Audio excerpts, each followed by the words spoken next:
Welcome to the CEO Advantage podcast. Again, this is going to be a slightly different one from our usual CEO Advantage podcast. Today, I'm interviewing a CEO that I've worked alongside for a very long time in different organizations, who I now work with at CEO Advantage on some client work that we're doing that's really exciting. One of the smartest women I know and really enjoy working with, Carolyn Curtis. Welcome, Carolyn. Thanks, Paul. For those who don't know Carolyn, Carolyn and I met when she was the CEO of Taxi, the Australian Centre for Social Innovation, and we'll explore a little bit about what that organisation is. And today we're going to talk about some of the experiences we've had working in the non-government sector and the not-for-profit sector, and some of the really interesting opportunities we get as board directors, as consultants, and as former CEOs to observe the behaviours of executives, the behaviours of board members, but also the community and its view of the not-for-profit sector. So this will be an interesting conversation. If not for you guys in the audience, it certainly will be for me, because I always enjoy these conversations with Carolyn. Welcome. Carolyn, tell us about, before we get into some of the industry topics, tell us about your background and your pathway to being a CEO and your experience of being a CEO. Sure.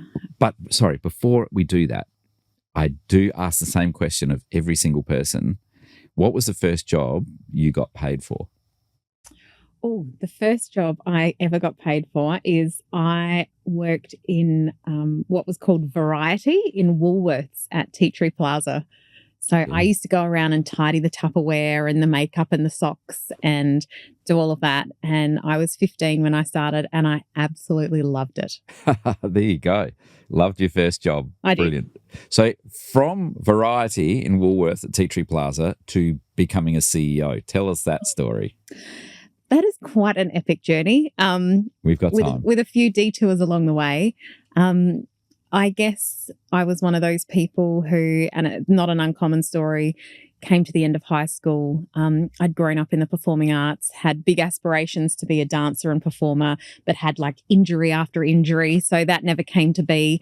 So I thought, oh, well, what else could I do except support these injured dancers and athletes?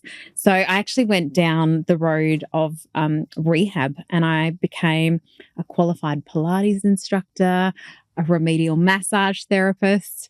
I worked for the state cricket team, and really went down that road and absolutely loved it. But I guess what I found is, whether it was working with people with really significant injuries or massaging athletes, actually half the time what they needed was to have a conversation and to connect. And particularly a number of the athletes that I worked with having really significant, anxiety, mental health issues, and feeling as though they didn't necessarily have anywhere to turn, or that wasn't accepted. And given, we're talking 25 years ago now, so I know a lot's changed. And I guess from there, I really realised that perhaps I could add more value and make more of a contribution in the world through connecting with people beyond what's happening in their physical body. So I went to university and studied social work. Mm-hmm. I'm not a natural studier. I was a, P1, credit was a good day kind of student. And the P's get degrees. Get degrees, and I'm living proof of that. I just wanted to get out in the world and working and I guess making a difference. So my first job out of university was with, I can't even remember, they've had so many different names, but I think at the time it was Children, Youth and Family Services, which was, the Department of Child Protection. Yep. And I had an almighty entry into the world of social work as an investigator of child abuse and neglect. Oh, wow. And so I spent a number of years doing that. But some really critical learning through that period. And I remember one day this very defining moment for me where there was this mum who was very clearly struggling in life, as we all do at different times. And this social worker was sort of conducting this investigation, and she just spoke to this mum like this mum was just, I don't know, the doormat, the dirt on her shoe. And I just was horrified. And in that moment, it was so defining for me. I thought, this is not who I'm going to be. Actually, I think this mum's doing the very best she can. And there's a lot she's doing really well. And that kind of shaped the type of practitioner I wanted to become. From there, I had lots of different roles in the department, and ended up leading a number of kind of innovation projects or programs. Was forever told off for spending too much time or talking to the clients too much. And then ended up becoming the manager of the Western region. But from there, I guess, and I'm sure many of you who watch this podcast or from the not-for-profit sector will understand when I say that, there's only so many children you can remove before you really start to question. And I removed more children from families than I would ever care to remember. And by the time I left the department, I was already into removing a second generation. And I think I was just profoundly burnt out as well. So from there, one day I was actually on annual leave, and I got a call from the chief executive of the department. Now, if you work for the Child Protection, normally you only get a phone call from the chief executive if something very bad has happened. So I was like, oh my God, here we go. And anyway, I got called in, and he had just this like trifold brochure that literally someone had just printed off the printer. And I think that they knew I was on my way out. And so this opportunity came up to go on secondment with this new institution that had been created called the Australian Centre for Social Innovation. It was out of the Thinker in Residence program, for those of you who are familiar with that, a RAN initiative. And one of the promises was that the South Australian government would send a public servant there on secondment. And the idea was I was going to go there and learn all of these new things, and then I was going to go back into government and like help change the way government works. Anyway, 14 years later, I had my last day at Taxi in May last year.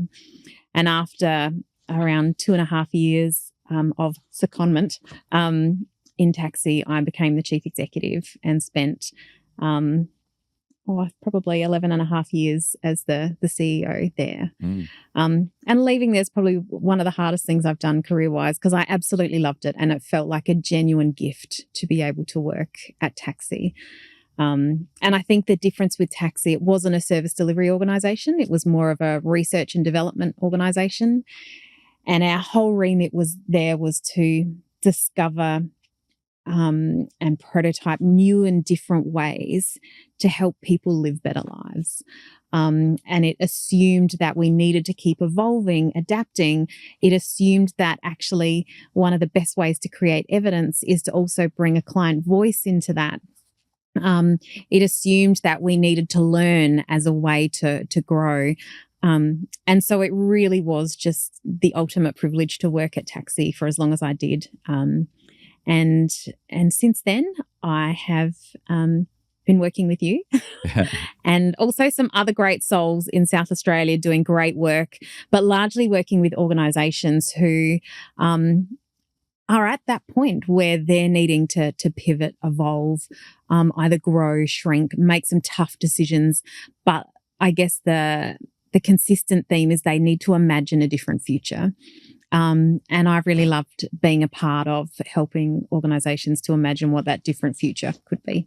Yeah. And that's part of the thing that we have in common, really loving the idea of helping an organisation to do great work and to be great at what it does in the space that we care about, which has been the human services space.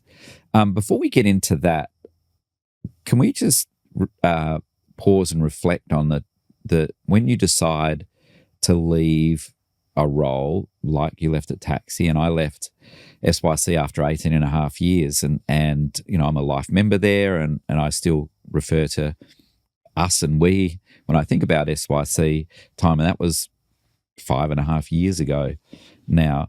But I get to meet and talk to a lot of CEs who are now going, I'm at the end of this period as a chief executive. Do I want to be the CEO of something else, or I'm the owner of this business, and I've been the owner of this business for most of my career. I don't know how to do something else, but I want to do something else. There are people that I meet who run very successful enterprises that they've either created or inherited, who don't want to do it anymore, but they don't know what else to do because their identity is so wrapped up in it. How and Millie, my usual co-host here, and I have conversations about helping those CEOs build a transition plan or a process for doing something else. When did you start thinking about, gosh, because it's not something you wake up one morning and go, oh, I'm going to quit. Yeah. Being, especially a job you love and really important work. You don't just wake up and say, I'm quitting today. It's a long process. How long was that process for you? And did something trigger it, or did it creep up on you? Was it like the frog boiling, where one day you realize this has been going on for me for a while? Yeah, look, it did. It was going on for a while. And I'd had conversations with my chair at the time. I'd actually started to contemplate the need to kind of make a plan before COVID. But then COVID happened, and there was no way I was going to leave the organisation during COVID. So I wanted to really, really help bring the organisation through the other side of what was an unprecedented situation. But I think it was there for a while for me, and if I'm really honest, probably there too long. I was really conscious of it from two perspectives. First of all, a place like Taxi, and you could argue all organisations in their own way, it needs a particular type of energy. It needs a particular type of freshness, ideas. And I was really conscious that someone pushing 12 years, has brought a lot into it, but maybe it's time for a new freshness, new ideas. And also, I'd had a lot of changes happen in my life. I'd lost my mum, who was my biggest support. I'd gone through a divorce and was a single mum, and I really had to reevaluate for myself what was most important. And going through those transitions in life and being a single mum with a little girl who really needed me made it very hard to be a chief executive. But I think what society often says is, oh, well, you're a chief executive, you're leaving. Either something's wrong or you've got another great job. Yeah. And for me, it was neither of those things. Actually, I loved where I was and loved what I was doing.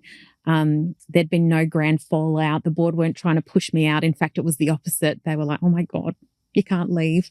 And I hadn't won this other amazing job. But I knew that I wasn't living in a sustainable situation at the time.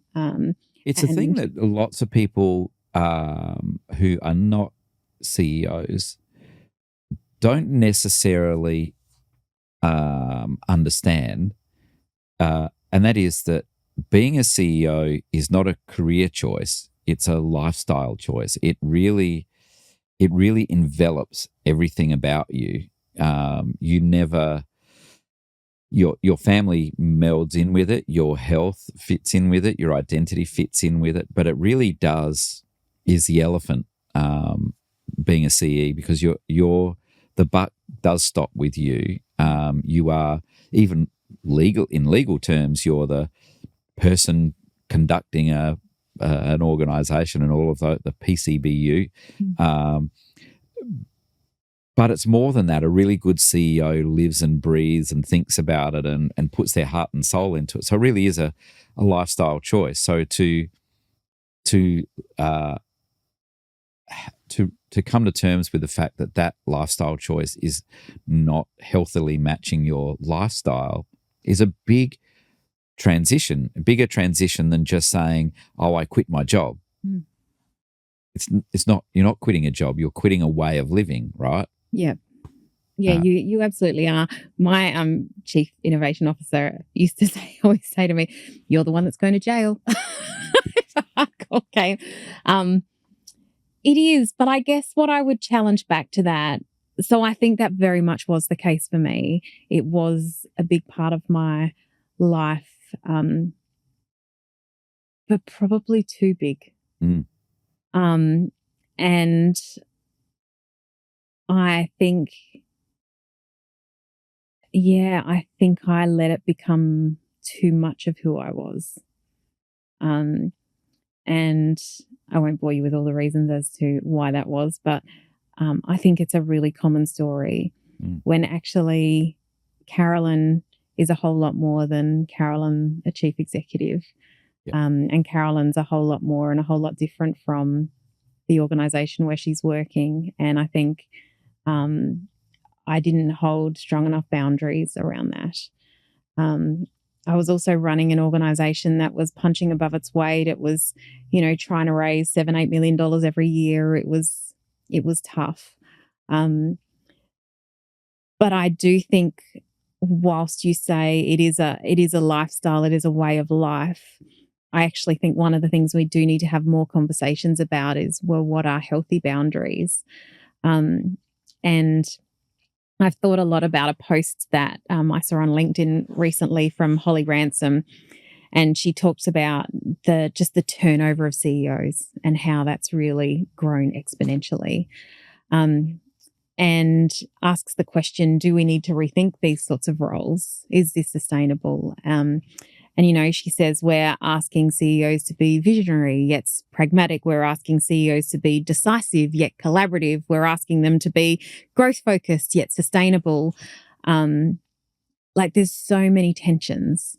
And I think for me, I did lose myself a bit too much in that. And so probably one of the hardest things to do was to actually say to people when they said, "Oh, so where are you going next?" Or "What's happened?"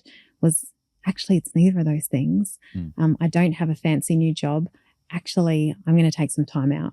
And I'm going to take some time out to reconnect back to the version of Carolyn that's not about being a CEO. I'm going to take some time out to do my own little mini experiments to think about where I want to go next. And I'm going to take some time out to really be well and to really show up for my daughter in ways that I haven't been able to. So school excursions, cooking classes, and that's been really beautiful. But I would also say it was also incredibly challenging, and those first few months really painful. And someone told me the term, actually, my dear friend Kerry, who also stepped out of a CEO role. She's like, "Oh, you're going to feel this thing that we've coined relevance deprivation." Yeah. Politicians get that too, relevance deprivation syndrome. The phone stops calling. You're no longer at the events. You don't get the validation. And I think we need to be really honest with ourselves. As a chief executive, you've got power, you get validated. And to strip that all away overnight's really significant. And I felt like I was free falling. And to be honest, probably only in the last couple of months have I found a new steadiness in myself, and probably a strength in myself that I'm not quite sure I've felt in my career. But I know now I'm going to go into the right next job rather than just the next job. But it's been a really fascinating journey, and I think it's something we need to talk a lot more about. one of the things that I've worked a lot with, particularly long-term successful founders who have for years talked about succession planning and needing to leave and whatever, but never do, or they leave, appoint a CEO. I've worked with an organization where the long-term early stage leader of that organization, I think, is probably on their third CEO, keeps stepping back into it. And because so much of their identity is tied up in what they've done and spent their career doing, that there's a phrase that I heard one time in the US where some really successful, hundreds of billionaire sort of successful CEOs try and convert their success into significance, because they have this, they reach this precipice of going, yeah, I've got a great business. Yeah, I've been really clever, but actually I don't know who's real and whether I am, because they are, when you think about some of the big names around the world and successful people who've got lots of money, they get into this existential issue of going, well, what are real relationships for me? Because I live and breathe and have work, and now that I have means, how do I know when somebody cares about me or they want something from me? And they become this person that's like, I'm successful, but I don't know how significant I am. And it becomes a crisis. But again, we don't really talk about that, because if you're a founder or a business owner or a CEO, you're rich, you come and go as you please, and you know what you're doing. Or at least that's the facade that you got to keep up the whole time, right? And so it sometimes happens too, I think, with board members. They get on, they've had a successful professional career in the law or accounting or marketing or academia or other domain areas, such that they then say, well, I'll join a board, or they get invited to join a board and are actually hopeless at it. But as a board member, again, you step into this next layer of authority and status and all of those different things, whether you're a volunteer, whether you're paid, whether it's corporate or whether it's not-for-profit or government. Being on a board, sort of like you're a big deal. But there are lots of people that we come across, for example, who are a so-called big deal, who really are, you've worked for an amazing board. I've been blessed to work with an amazing board, amazing chair, amazing board members at the time, and a high-performing college of people, such that when you don't see it, you're like, crikey. Sure, you've got the ticket from the company directors that says you've done the course, but boy, you're terrible. Have you and I have compared notes on sort of like, isn't it great we've grown up through our career having great boards, but now that we're doing this work together, CEO Advantage, and we get the opportunity to go into different organizations and have different experiences, you can sort of see the world differently as well. Have you found that you're not a CEO, but you know what good looks like, you start going in and looking around at other organizations, expecting to see good practice, and find, well, gosh, there's not as much of good practice as you'd like to see. Have you found that? Yeah, absolutely. I think the first thing I would say, I feel really strongly about the relationship between, power and leadership, and the relationship with self. And, you can go to all the fancy leadership courses, and some of them will touch on this. But actually you can learn all the leadership frameworks and fancy things in the world, that actually what will determine your success, but your inner peace as a leader, is the relationship you have with yourself. And I think we don't explore that enough as a part of leadership.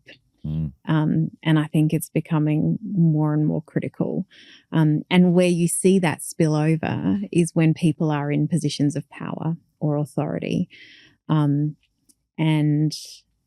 I think the more of that work I've done on myself, the more I see it spill over in others now. And I think it's really important that we keep having really real and honest conversations about what's the type of leadership we need, what's the different types of leadership, and what does that mean for who we are and how we need to work on ourselves. But I think with boards, it is really interesting. And I think just like the role of a CEO is becoming more complex, the role of a board is becoming increasingly complex. But I also think the executive teams coming up and younger execs coming through are asking different questions. They're wanting a stake in the mission of an organisation, and they won't necessarily accept being the subordinates or the ones that are just told. They don't accept authority because of your position now. They're looking at a broader lens, and there's a generational difference between those two. I think nothing characterises that more than if our listeners and viewers have read the Chairman's Lounge, which was the dissection of the Goiter, Joyce, Qantas snafu that happened, where you've got a man who's got a very significant career as a chair and an iconic Australian brand in Qantas, then descending into the chair and the CE coming and saying, hey, isn't everybody going to be happy we're announcing a $1.4 billion half-year profit, and having the world collapse on them, where completely missing social license to operate as a concept, where imagine being the chair and CEO of an iconic brand that is converted in the press from the flying kangaroo to the lying kangaroo, where the federal court caught them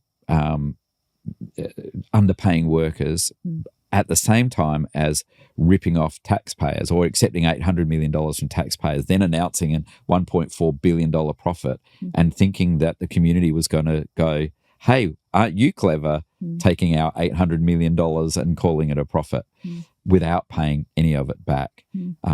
All of those sort of different, you see every now and then throughout corporate history, these bubbles of delusion, which goes to exactly what you're talking about, is you're seeing this immense amount of Kool-Aid that's been drunk, but your who-ness is completely separate or devoid from, like, have you left the community, or do you have so little regard for a community view that you missed that? And is that what you're talking about? Is that the kind of corporate mistake that you see, or have you seen worse examples of that? Yeah, I think corporate-wise, yeah, and I mean, I think that's just tone deaf, right?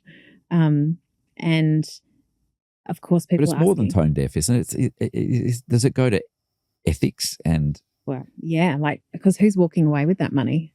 Yeah, they'll be like. Yeah. The penalty for Joyce was he only walked away with, I think, $15 million instead of $25 million. I reckon he'll still be okay. Yeah, I think he's still going to be all right with that. Yeah. Yeah, absolutely. And I think, I think one of the things a theme I have seen while I've been working with lots of different organisations is certainly a theme around boards.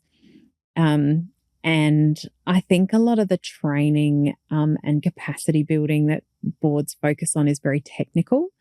But I don't know that we're diving enough into the ethics, enough into the adaptive challenges that boards have to face, enough into the shifting power dynamics and how they're changing.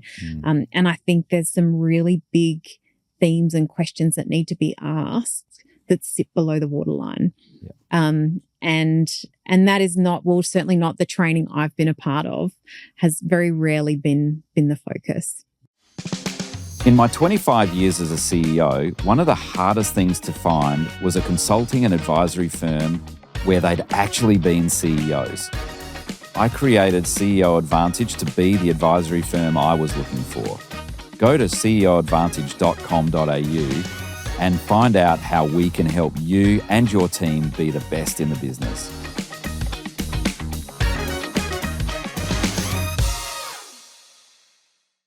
You made a really powerful observation when we were doing some client work that has stuck with me, and I've used your phrase over and over again, and that is where you observed that the board was trying to address a below-the-line issue above the line. And I remember you saying that, going, that's exactly what happens, and for boards more generally. And one of the most contemporary ones that I'm seeing is that the Comcare, or the Commonwealth Government, has updated the work health and safety legislation to say that directors now have an increased liability for people who suffer in the consequences of psychosocial hazard. And it's like a perfect example of what you're saying is below the line. We've been saying to workforces probably since 2008 and the GFC, you have to do more with less. You have to do more with less. Budgets will go down, but you have to do more work. And we've been doing that for nearly 15 years now. And I think the human effect of that, and it was noticed back in 2012. I found an article where they interviewed all these CFOs, and they said, what's really fabulous is we've increased output without investing in it. But the researcher said, however, there is a risk involved in this, and that is that people will start to burn out and break down. Now, Alvin Toffler said this in 1970. He said, if the volume and velocity of change exceeds the capacity and capability of people to cope with it, they'll burn out too. But rather than having a conversation about how we treat people and what we expect of people, and that people are burning out, we're taking an above-the-line approach of saying, okay, we're going to punish directors and give them a new rule that says, you've got to be better at managing psychosocial hazard. Okay. What does that mean in reality? What does that mean for you in reality? How do you manage reducing psychosocial hazard consequences, which sounds like a lot of big words? So how do you stop burning out people? Yeah, so just to clarify, the above the line and below the line, it's just referencing the kind of the adaptive leadership model. So above the line, you're talking about technical solutions. So a new policy, a new framework, something that you can clearly start, finish, achieve, tick. Below the line is where a lot of the complexity sits around cultures, dynamics, beliefs, mental models, conversations, interactions, values. And look, we all do it because also we're living in a world now where, particularly in the not-for-profit sector, where, you're being watched 24/7. You've got to, there's audits, there's requirements, it's hard. You've got to be able to tick the boxes. Ticking the boxes is an important part of the job, but actually that's not what creates healthy, sustainable, impact-focused workforce. So I think for me, sure, board directors can say, okay, so we should now have so many staff do mental health first aid training. We need a policy on that. We need to make sure there's a budget line for training that addresses this. And we can put all of these things above the line that we can tick the box and say, oh, yeah, we're covering our obligations there. But actually, who's asking the questions around, are we truly sustainable? And not from just a financial perspective, but when I say the word sustainable, I mean, do we have the right amount of work for the right amount of people so people can actually be okay, live with balance? Do we have a healthy culture? Are the right people able to talk to the right people? Are we communicating the way we need to communicate? Actually, do we have a real sense of alignment around who we are and what we're showing up to do? Are we aligned around our purpose and why we get out of bed in the morning? And it's those sorts of conversations and those sorts of strategies that so often are just completely forgotten. And that is where the true sustainability comes from. That's where we're going to truly meet that obligation. And I think increasingly, whether you own a business, whether you run Qantas, or whether you run a sporting club or a not-for-profit, you are in the business of social impact. You absolutely are, because you are a leader of a workforce. And they are human beings with lives, with families, with complexity, many living in poverty, many losing parents, many with sick children. They are navigating the complexity of life. You have a responsibility to those human beings. You are in the business of social impact. Don't ever kid yourself that that's just for the little fluffy not-for-profit sector over there. And so we are all in the business of social impact. And if you are in the business of social impact, you have to look below the waterline. If not, if you don't look there, sure, play the compliance game, but you are kidding yourself. You are not actually going to create a really healthy, aligned, and high-performing workforce without dipping below the waterline. 100% agree with you. And I know that in corporate land, you get this idea of the not-for-profit sector is, Carolyn's really a good performer. We'd like to see her step up. Why don't we get her onto the board of a not-for-profit, as if that's the training ground or that's somehow the second rate or the second grade. And then you see people try and transition from corporate roles into not-for-profit leadership roles and flounder really quickly because they go for compliance, or they go for rules, or they go for business structures, yet they find it flies out of control really quickly. And it's like, yes, because that understanding of how rich performance, culture, and value, not values, but value that generates profit, value that generates sustainability, comes below the line. The competitive advantage comes below the line because everybody can do regulation. It's a level playing field above the line because everybody has the same, but below the line, not everybody has the same opportunities. And it's how you harness that, how you think about it. One of the things you just said as well was, and I don't think a lot of people, younger people think about it, and I think increasingly people are talking about it in terms of cost of living and all of those different things, is that intergenerationally, CEOs and board members who are generally older and whiter and different education don't pause to think, in your generation, you were working hard to save a deposit for a house and have a family and do all of those things that were considered normal.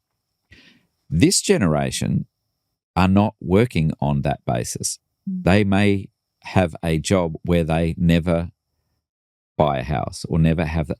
So this idea that workforce or that treating people fairly is some kind of homogenous way of working as well is no longer true, is it? If it ever was true, but it's less true now, that you have to be really skillful at understanding all of the different pockets of people who work in your organisation. Absolutely. And what motivates them. And we have profoundly diverse people that are in our workforces now, and we have a responsibility to understand that diversity and not just operate on assumption. Yeah. And I think that, there is real complexity. And, you look at mental health statistics, you look at the number of children diagnosed with some type of neurodiverse way of being. You look at disability, you look at the aging baby boomer population, the sandwich population. Like there's just real complexity. Yeah. And that's what I mean when I say everyone's in the business of social impact. Yeah. And if you want to get the best out of your workforce, if you want to be high performing, you've got to understand your people, and you've got to understand what's going to get the best out of your people. And I bet you it's not a new policy that you email out round to everyone. Yeah. Get it, you need it, but it's not the answer to your how do we create a really strong, cohesive, high performing workforce. Yeah. And isn't it interesting too how that need, that causes stress for some people. For some people, they'll say, oh, we need to focus all on that human side of it.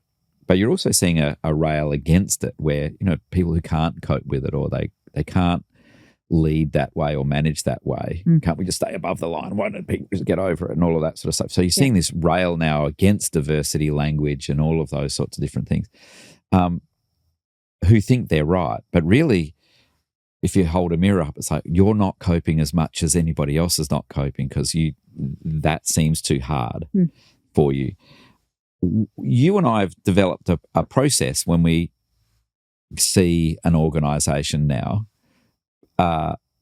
because we've worked in high-performing organisations with high-performing boards, we've been successful, where the first phase of our work is this discovery phase. And there are, in this discovery phase, I like to think of sort of 5 streams of work being people, business, your mission, your message, and your money, and how you handle the money or think about money in an organisation. And those 5 streams then become pretty rich when you look at them. What have been some of during a discovery phase, when you're thinking about organisations, particularly in the not-for-profit stage, what are some of the discoveries that come up really quickly for you? And then what are some of the discoveries that take time to percolate as you're looking? Because some things are immediately obvious. Yeah. But then some things get revealed to you as people either trust you or talk to you, or you're around, sit in the problem longer, or all of those different things. Can you talk about sort of this strata of what sort of things you discover when you're looking at organisations? Yeah, well, I mean, back to that previous point around sort of technical versus adaptive, it's easy to spot the technical deficits. Yep. And, wrap your head around the money. But what takes greater time to reveal itself is actually how are people? Like, really, how are they? Yeah, because by the time you're not making any money, this is not overnight. This has been happening for a while. And by the time, an organisation that creates value, generates value, by the time it's showing up in the P&L that you're not doing that anymore, that's not a P&L. The P&L problem is just a symptom of a much bigger issue, right? Yeah. So you can identify where the challenges are why you're not delivering the bottom line, and all the technical reasons for that. What takes greater time to reveal itself is everything that sits below the waterline. So you start to see patterns of behaviour, patterns in culture, patterns around performance. And that takes time to really see that and sit with it. I'm really conscious you have to hold your own assumptions around it as well, because it's quite unique to every workplace. But I think you and I have seen some real patterns emerge in the places we are, and that's nobody's fault. Actually, every place develops its patterns and dynamics. That's one of the critical functions of the board, right, is to be able to get above it. But also be close enough to be able to recognise some of those. One of the great privileges we have, and for those in working in organisations, one of the things that Carolyn and I bring when we're doing this work is to disconnect who from the conversation. It's really important if we're going below the line to discover what's been going on. we found that what's really powerful is to say we're not looking to find out who did it. We're looking to find out what is happening. Now, sometimes a persistent who keeps reappearing and it becomes the who becomes a what, if I can say it that way. But what often I see, and when I've been into organisations, is they have consistently got a who problem. They can all tell you who is getting it wrong. But generally speaking, once you sit in it a bit longer, you also discover that other people have been bystanders to that who. They've been walking past. They've been letting them fail. They've been letting them say the wrong thing. They've been letting them bully. They've been let do these things. Somebody was there watching it and not addressing it. And over time, it becomes a massive who. How often do you see that happen in organisations and groups that you deal with?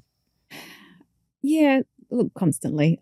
It is human nature that one of the ways as human beings we make ourselves feel okay about something that's happening is by externalizing and having someone to point to. Othering it. This happened because of that person. It is human nature. We all have a bias towards doing that. But actually, again, whether it's a not-for-profit, a big corporate, a sports team, we're actually all working in systems. And one of the things about systems and systems theory is that there's never a singular who. And I would say very, very rarely can you hang something on one individual. It's generally a broader systems issue that has a whole chain of reasons as to why something has produced a result. And sure, you might be able to pinpoint some individuals that played a part in that, but trust me, they were a part of a system that enabled it. It is very, very rarely down to one person.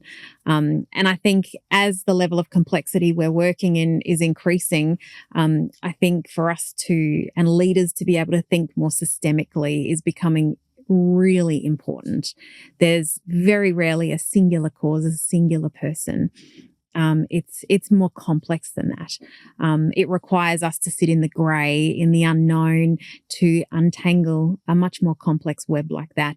And again, easy to point to the technical, much harder to sit below the line and go, actually, well, what is the culture that's we've got here? What are some of the dynamics at play? Are the right values being really brought forwards here? Asking those bigger, tougher questions is a really important part of rebuilding a different way forwards. Yeah, one of the things that is really a clear marker is that by the time you and I are called in to be working with an organisation, and or where I've sat in conferences and all those things where you have a minister stepping up or a chair stepping up and saying the system's breaking down, or the system doesn't work, you go, okay, so there's a truism, and that is that language breaks down before the system. So by the time now that the system is breaking down and you're talking about it, people have been talking, language has been breaking down, communication has been breaking down for much longer for us to go here. But often what organisations, and whether it's chairs or ministers or CEOs do, is that they try and problem solve their way through the system. The system isn't, as you point out, the system isn't separate from the humans, but they try and fix the system and re-regulate the system or increase regulation of the system. It's not the problem. I referred to, you and I were having a conversation, I referred to it as you're checking the spelling without reading the sentence. Yeah. Like, what did the sentence say and what was it intended to say? Yeah. Ideally, the spelling would be good, but it's not really the point. Yeah. So that's that sort of, ideally the system would be good and perfect, but really what's going on? I find it fascinating, the system's broken thing. Yeah. I think the truth is systems are doing exactly what we're asking them to do. It's not broken. I think the question we need to be asking ourselves much more, which you'll see on the kind of system theory side of things is that what are the things that are currently holding the system in place? That's what we need to be looking at. What are they? Well, depending on what system you're talking about.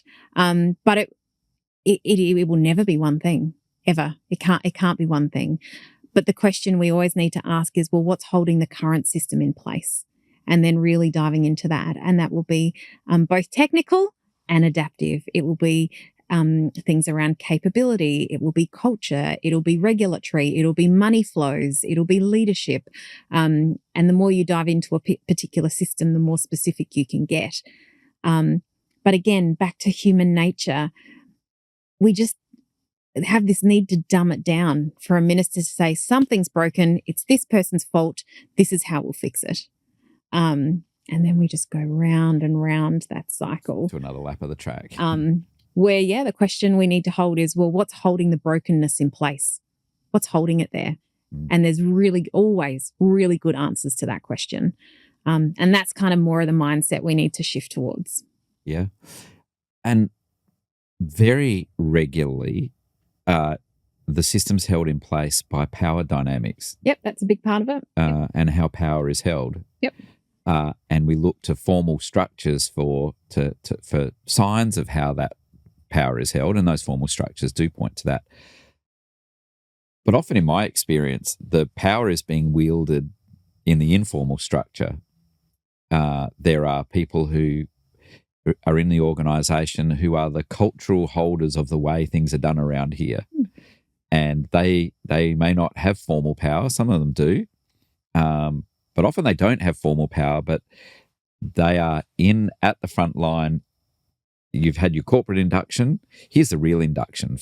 Here's how things really work around here. Here's how you behave around Carolyn or Joe or whatever. You got to watch out for this person because, they're going to work a certain way. But that's how things really start to how power sits. Yep. And so the idea of reform, where it potentially upsets power dynamics, is where the resistance comes from until it breaks, isn't it? Yep, absolutely. But leaning into that's just so important. And I think, you're describing a bit more of that sort of social power, informal power. And that's playing an important role for an important reason that we need to understand. Sometimes, at Taxi, we did a lot of work around creating much more of a networked operating model as opposed to sort of a traditional hierarchical one. We used to always run into this challenge of people saying, oh, it's flat. Taxi's flat. And it's like, well, no, it's not flat. It just doesn't have one singular hierarchy. It has multiple. And the challenge with thinking about purely flat structures is, again, you end up with informal hierarchy and power dynamics. And we're so prone to talking about power in a negative connotation, but we need power. Power can be a real force for good. It just comes down to how the power behaves. That's what we need to keep checking ourselves with and aligning around. Yeah. I remember the first time talking to an executive team about saying we're not running a democracy here, but we will use democratic processes to inform us, to get views from stakeholders and from you as well. But ultimately, we're running a benevolent dictatorship. You seem like, oh my goodness, you're saying that out loud. And I was like, but I'm saying it out loud because that's really how organisations work. However, the bit that can be variable is the level of benevolence in it. But consequences, generally speaking, roll backwards and forwards within an organisation as power gets exerted. Yeah. And our best hope is that it's exerted benevolently, and the best we can hope for is that it's exerted for the benefit of the organisation. Yeah. And more so, not so much for the benefit of the organisation, but for the benefit of the organisation's purpose. Yeah. Because sometimes I know in not-for-profit world, there's a resistance to merging not-for-profits, or there has been. I think they're increasingly being compelled to, but they have been. And part of the conversation I've been involved in with board members is, if we merge this organisation with that organisation, we'll lose our identity. So, and Does that matter? You can see them draw a breath and they go, well, of course it matters. It's like, why?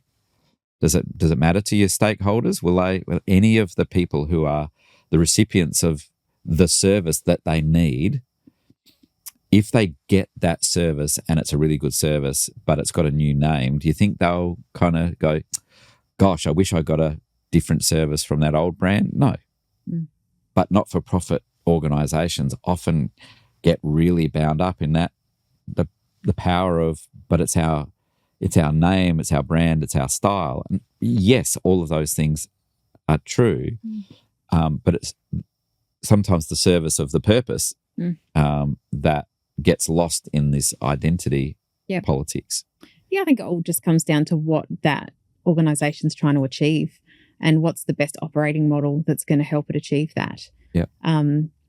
And I do think we are going to have to keep really innovating and experimenting with different operating models. I think thick, heavy, expensive structures aren't necessarily sustainable into the future. No, they're not, but it's where the power, now you're getting into really dangerous territory of going, you and I have had this conversation about how people need to unlearn old ways of doing things.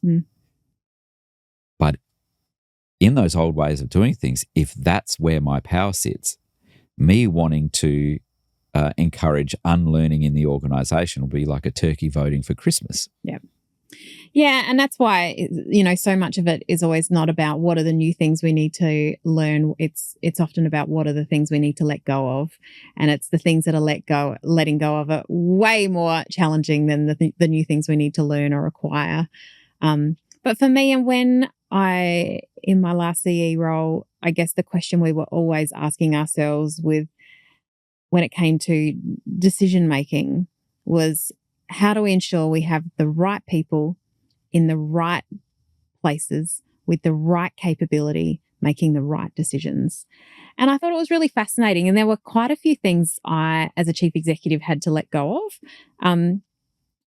Things I was hopeless at. Like, why would you ever put me in charge of making decisions to do with anything digital? Yeah. My 10-year-old coaches me on that. So often I think then this sort of comes into the questioning operating models moving forwards. We just assume these positions of power, but we don't necessarily have the right skills or experience or capability to make the very best decisions. But traditional operating models were kind of okay with that. But I think, looking at operating models that are more distributed, more networked, are going to be an important part of the future, and networked between organisations as well, not just in one organisation, because I think the expertise we need is more diverse, and I think we have a younger generation coming up that want a stake in that. And yeah, I think we need to invest in having the right people in the right places with the right skills making the decisions. It's interesting, isn't it? At the moment, we're going through this, what people refer to as the age of AI, and you and I are seeing people using all sorts of different AI tools, and it's helping them with some people with their workflows and all of that sort of stuff. But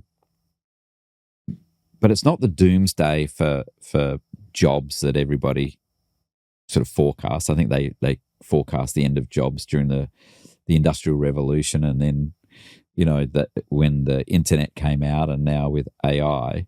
But are you finding that from the skills around managing people and helping people think about work and think about how they show up is becoming more important now that there are all of these shortcuts to the language? I was talking to a recruiter the other day who was saying, everybody's using AI to enhance their resumes. Yeah. Which is fine as long as you've got people who are not using it. But when everybody's using it, your resume looks exactly the same as everybody else's. Yeah. So actually the resumes that are standing out are the ones that people have the capability of using the AI and then enhancing it. Yeah. Giving it that human enhancement. Yeah. Are you seeing that play out in the way that people work and manage and lead? Yeah, look, I think people are looking to and leaning on AI a lot more, but it still doesn't replace what happens human to human. And I think that's where you see the true potential of something. And again, sure, they can jazz up their resume, but what happens when they're sitting like this in the interview room? And I think that's what we need to keep coming back to. And I think, with AI, there's still a whole body of work around ethics and when and how and why that, still has got a lot of room for exploration still. We've got a lot more work to do around that yet. And I've heard a number of CEs that I've coached recently really struggling with even board papers, people dishing up board papers that they've basically pulled out of ChatGPT. And it just hasn't washed, and people are being performance managed. And yeah, there is big work to be done. Yeah. Do you see this? The last election we had in Australia was the first election where baby boomers were not the majority of the voting bloc. And so we're now for the first time seeing a shift in the demographic of Australian voters. And that will continue to do as the Gen Xers who are the older people in the workforce. The boomers are pretty much largely left the workforce, and not completely, but the Gen Xers now, the people born from the 60s onwards, are becoming the older folks. But the expectations and the ways of working for the digital native group of people who've never not known the internet, who've never not known staring at a phone and, looking out the window of a car going on a long car trip thinking, oh my God, this is the most boring thing ever because now I'm on my phone and an iPod. What do you think are the challenges for those two groups in this below the line in communicating with each other when they have such different experiences of growing up now? Yeah, it's really interesting, isn't it? I think of two people when you describe that. First of all, my mum, like up until the day she died, I'd bought her this brand new iPad because she was spending days in hospital and she had her favorite TV shows. But for the life of me, I could not even get her to turn the iPad on. She just wouldn't. She just would not engage with it. And then I've got my daughter, who I was watching with utter amazement last night. She was building this underwater house in like a live aquarium in Minecraft. And the way she was just like moving this screen and her fingers were going all over the place. The next thing, she'd created like this aquarium house. And I was just like, how did you even do that? And she just intuitively knew what to touch, what to press. I'm like, didn't get that from me. It is really fascinating. What happens when those two worlds collide or come together? I don't know. I mean, there's lots of people doing beautiful work around intergenerational opportunities and what happens when you bring the different wisdoms together. And I think we need to intentionally explore that. But I think for our little people, and they're not all little now, but I just speak for my own, we also know the criticality of them not being on the screens, and building that emotional intelligence and wisdom and sense of connection and belonging. You're not going to find all of that on a screen. And so we can't invest everything in that. But we are raising a very different generation. And I think, I love some of the work that Taxi's doing now and a number of others around Australia and the world where they're really digging into, I guess, this notion of how do we just not let the future happen? How do we be the author of our future? Yeah, be the author of it. And how do we start to conceptualize and test and bring diverse minds around what the future could be rather than just letting it happen. And I'm really excited for that body of work to happen. I think the more intentional we can be about it, the closer we're going to get to actually building the sorts of futures we want rather than being passive recipients of them. Isn't it interesting? I think that I absolutely am fascinated by this notion of being the author of your destiny rather than the reader of it. But this idea of that requires time, it requires bandwidth, it requires intention. And I think there's a generation of people who are in senior positions now who have for a very long time. Do you remember 10 years ago, if I said, "Hey, Carolyn, how you doing?" your standard answer would have been busy. And I would have said, "Oh, that's great." Because by busy, you meant I'm valuable. I'm so valuable that people are throwing things at me and I'm working really hard and I'm busy. In 2025, if I said, "Hey, Carolyn, how you going?" and you said busy, I'd go, "Oh." Because I think busy now has gone from being heroic to almost a plea for help. Because I think for the last 15 years, with this idea of people have been asked to do more with less, being busy meant that I knew the answer to that and I was heroic. 10 years on, people are like, "Oh my God, I'm terrified that you're going to ask me to do one more thing because I've been busy for a decade."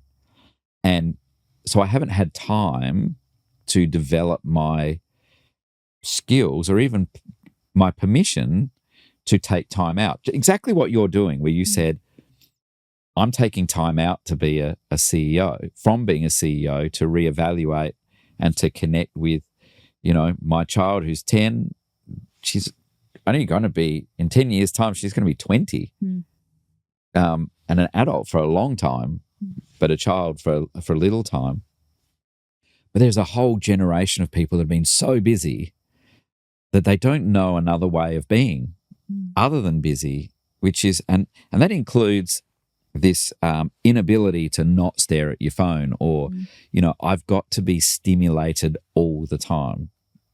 Do you think that plays a role in this idea of, again, psychosocial hazard and or mental illness or struggles with identity that people have, is that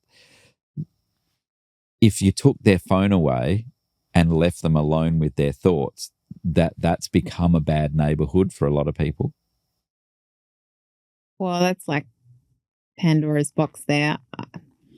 They're the people who work for us, right? So I know. These are the people that we're asking to think about being purposeful at work. I think there's habitual issues around phones and technology, but I'm also going to go right back to this whole sense of our relationship with ourselves. And at some point, like if I even think about how I was raised, we lost the ability to be able to sit with ourselves and our feelings, the comfortable ones and the uncomfortable ones. And we now live in a world of distractions and we'll do anything we often can to not feel. And look, I know we're going really deep here, but actually the ability to sit with yourself and be with yourself and feel what you need to feel is a critical part of being connected to yourself. And I think as a society and human beings, we've got too many avenues now that mean we don't have to be connected to ourselves, but that can only last so long.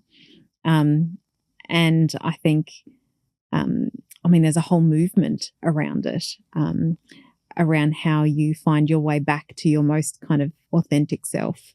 But I think our phones, our busyness, our overpacked social lives, our ridiculous extracurricular activity schedules for our kids provide us with too many opportunities to not have to sit and be and feel and acknowledge, and we get to avoid. And I think for me, this past 12 months has been, actually I've spent quite a lot of time by myself.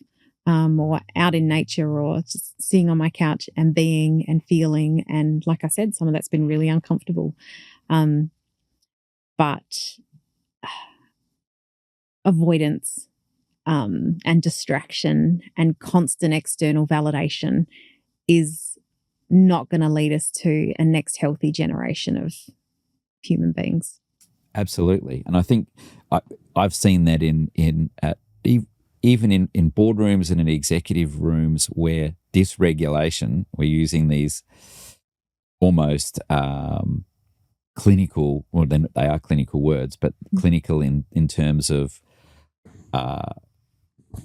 people not connecting it. But you're seeing this dysregulation where people in old language would lose the plot, where, but they're just getting way too stressed about things that really don't matter.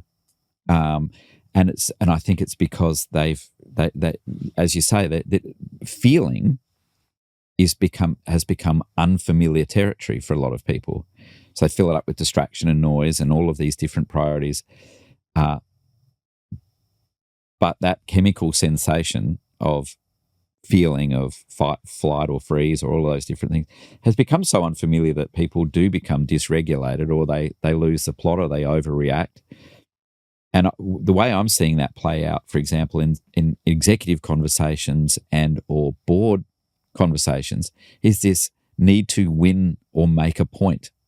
I've got to win a point, or I've got to win the argument, or I've got to be shouty and shout at you, or think of you as my enemy if you don't think the same as me, or call you a name. I've got to have a name for you.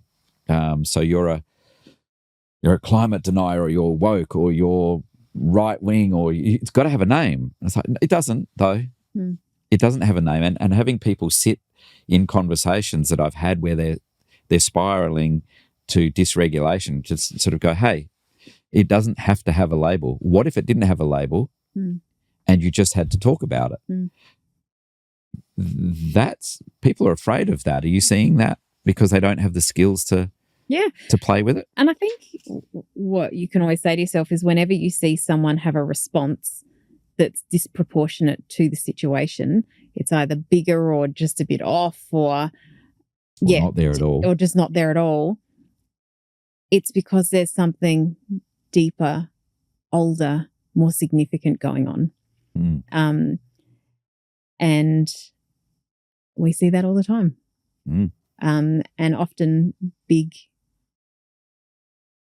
responses. Disproportionate is a very clear sign that there's something else underneath. That, as CEOs and leaders and organisations, is not our role to get to the source of, but maybe we just need to have more conversations about that. So if you want to, if within your organisation you want some help with working below the line, working with your culture, understanding what culture is, enriching the language in your organisation, and actually reducing risk to increase productivity, Carolyn and I are really good at this. Even if I say so myself, we're really good at this.